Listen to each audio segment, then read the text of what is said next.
Welcome back, and we have some news to get to around the Ontario Hockey League. We got a trade to discuss, a signing, and maybe some changes on the horizon when it comes to 3-on-3 overtime. I'll get to that in a little bit later in the video, but I wanted to start things off with a trade that happened last night between the Kingston Frontenacs and the Sarnia Sting. Kingston sending 2005-born defenseman Duncan Schneider to the Sting for a seventh-round pick in the 2027 draft. I think this is a pretty straightforward trade here for Schneider. Just the blue line getting a little congested with the Kingston Frontenacs. You've got the signing of the trade of Jakub Kromiak, and then Jacob Holmes coming back from injury, and that team just looking to be getting a little more healthier on the blue line, and Schneider just not getting the ice time. So he's now heading to the Western Conference to play for Sarnia, where I'm sure he'll get a little more ice time. And for Schneider, it sounds like to me, this was a tough move for Kingston. They really did appreciate what he brought to the lineup. He's a stay-at-home defenseman.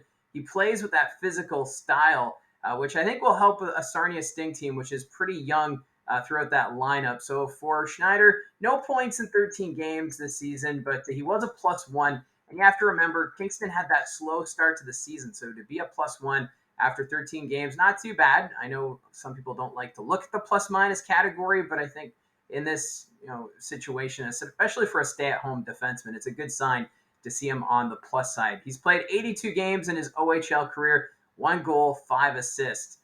Good for 6 points. So best of luck to Schneider as he makes his way to Sarnia and the Sting. They do play the Brantford Bulldogs tonight. That game is at the Brantford Civic Center, and I don't think Schneider is expected to be in the lineup, but that could change between now and puck drop.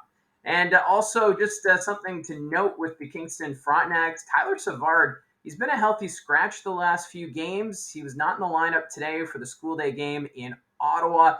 I know there's some rumblings about, is he being traded, released, what's going on with Tyler Savard. I have not yet heard anything official in regards to Savard. Of course, he's one of the overagers on that Kingston team.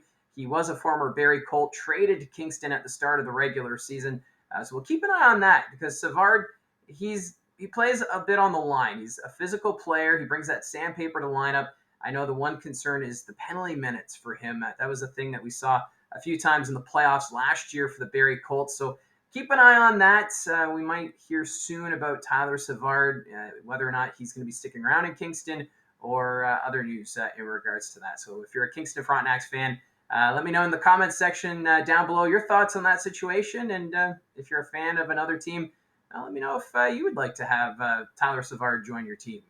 Now, in regards to signings, this one is a big one for the North Bay Battalion. They've acquired free agent defenseman Trevor McDowell. He's been playing with the Trenton Golden Hawks in the OJHL.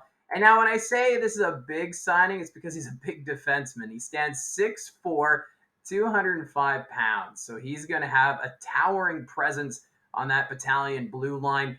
He was originally a 4th-round pick of the Windsor Spitfires in 2020, but went unsigned.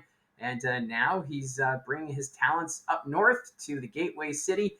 And I think for North Bay, we saw them here on the weekend. Turnovers were a bit of an issue in that hockey game. They're also dealing with some injuries, especially Dom DiVincentis in net.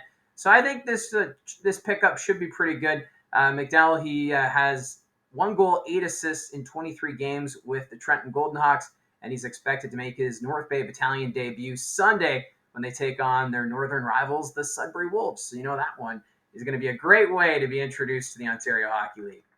Now, this one is not specifically OHL related, but according to reports, 3-on-3 overtime changes were discussed at yesterday's NHL General Managers meeting. So even though these talks are at the NHL level, typically these changes trickle towards junior hockey. Sometimes these rules are tested first in the American Hockey League or at the Canadian Hockey League level.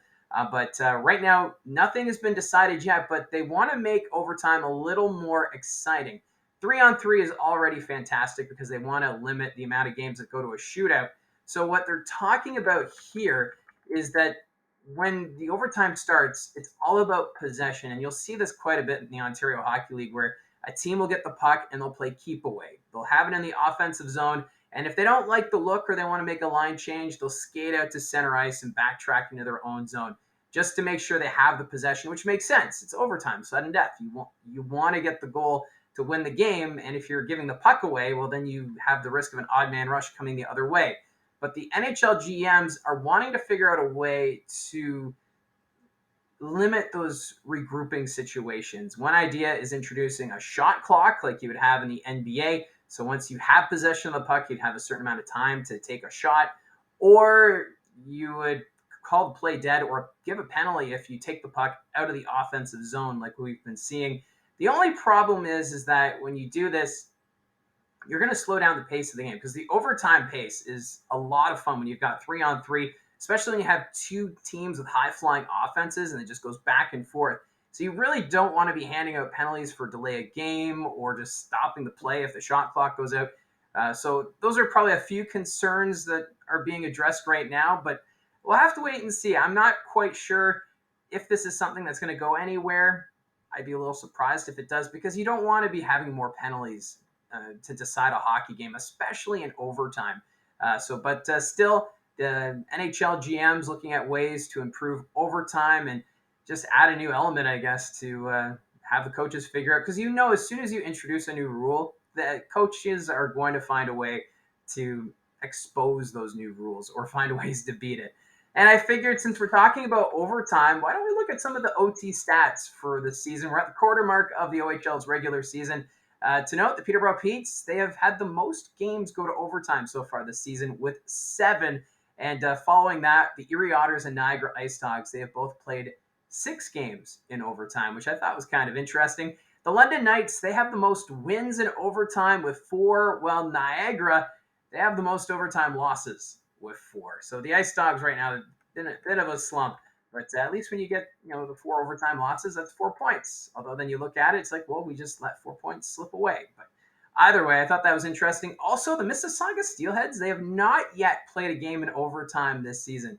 They've been a team that's been a little streaky of late, but if you can get a game and, you get those 2 points and you limit the other team from getting a point, especially a division rival, that's always a good sign. So Mississauga has not yet played a game in overtime.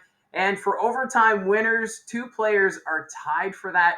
Quentin Musty of the Sudbury Wolves and Sam Maillet of the Peterborough Petes. They both have 2 game winners in overtime. So I thought I'd just go over some of the OT stats with the NHL General Managers meeting yesterday, talking about maybe changing the overtime format.